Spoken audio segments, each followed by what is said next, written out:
παρουσία σας είναι απάντηση, ισχυρή απάντηση σε όσους αρνούνται να καταλάβουν την κρισιμότητα των καιρών.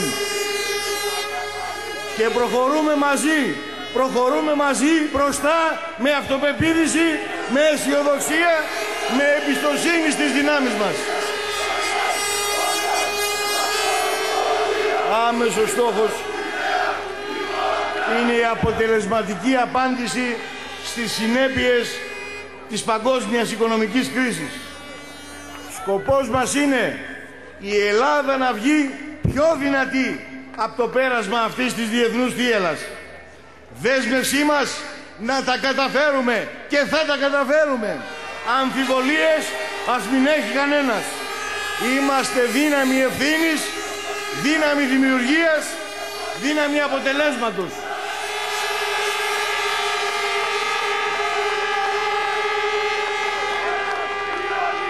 Φίλες και φίλοι, έχουμε πλήρη επίγνωση των προβλημάτων που δυσκολεύουν την πορεία της πατρίδας μας. Το πιο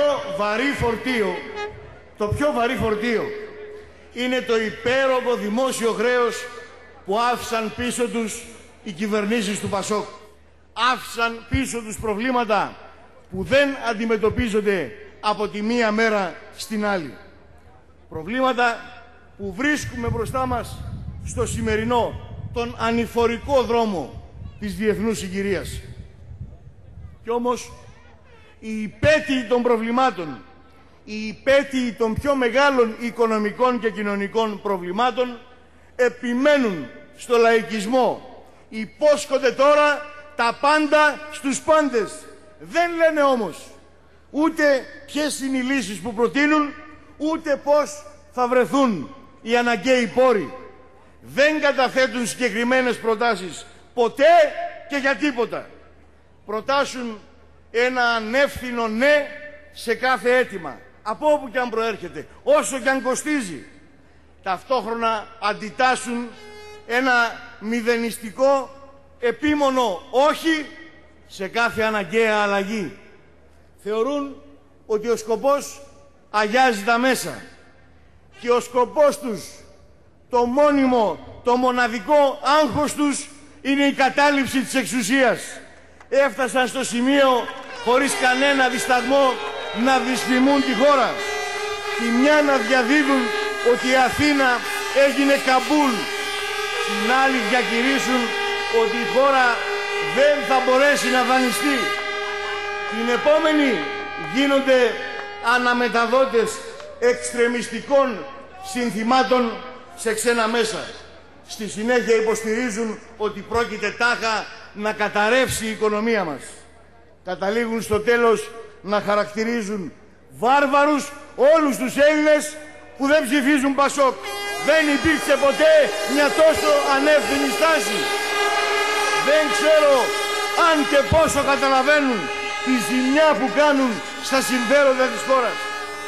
Δεν ξέρω πόσο η βουλημία της εξουσίας συσκοτίζει τα πλάνα της πρακτικής που εφαρμόζουν.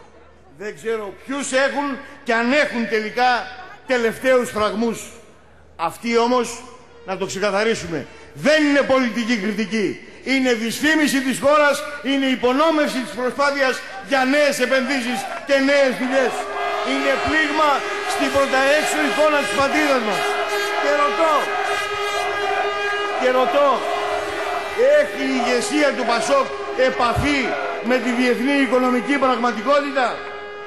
Έχει αντίληψη των συνεπειών που παράγει η αντιπολιτευτική αμετροέπεια? Έχει συναίσθηση ευθύνης? Επιτέλους λοιπόν, έως πότε το μικροκομματικό θα επιβάλλεται στο εθνικό? Έως πότε οι κομματικές σκοπιμότητες θα θυσιάζουν το κομματικό, το κοινωνικό συμφέρον? Έως πότε ο λαϊκισμός θα γίνεται εμπόδιο στην πορεία του τόπου, στην πορεία της πατρίδας μας? Παρ' όλα αυτά, η αντιπολίτευση θεωρεί πως το έργο της ξεκινά και τελειώνει στην κατασκευή αιτιάσεων και καταγγελιών σε βάρος της κυβέρνησης. Κάποιοι πήραν λάθος το ρόλο τους. Κάποιοι νομίζουν ότι εξαντλούν τις υποχρεώσεις τους καταγγέλλοντας τους άλλους. Κάποιοι νομίζουν ότι η παγκόσμια κρίση είναι ευκαιρία αντιπολίτευσης. Κάποιοι διολυσθένουν σε πρακτικές που βλάπτουν τα συμφέροντα του τόπου. Η κυβέρνηση ακολουθεί συγκροτημένο, συγκεκριμένο οικονομικό σχέδιο. Ασχολείται με τα δύσκολα και παίρνει δύσκολες αποφάσεις που εγγυώνται όμως το κοινωνικό όφελος, το συλλογικό όφελος. Όλοι στην κυβέρνηση επικεντρώνουμε τις προσπάθειές μας σε δράσεις για την πιο ανώδυνη έξοδο από τη διεθνή κρίση. Είναι ανάγκη και είναι απόφασή μας να προχωρήσουμε σε ένα δεύτερο κύμα μεταρρυθμίσεων που να καλύπτει όλους τους τομείς, τους θεσμούς, το κράτος, την οικονομία, την παιδεία. Αυτό απαιτούν οι περιστάσεις και σε αυτό το δρόμο προχωρούμε. Και θέλω να εξηγηθούμε σε αυτό. Σε αυτό το δρόμο προχωρούμε, όποιο κι αν είναι το πολιτικό κόστος, είμαστε αποφασισμένοι να κάνουμε τις αλλαγές που έχει ανάγκη η πατρίδα. Είμαστε αποφασισμένοι να μείνουμε σταθερά, στέρεα, στον δρόμο της υπευθυνότητας. Διαλέξαμε τον δρόμο που οδηγεί με σιγουριά στο μέλλον. Και τον δρόμο αυτόν δεν τον εγκαταλείπουμε, δεν τον αλλάζουμε.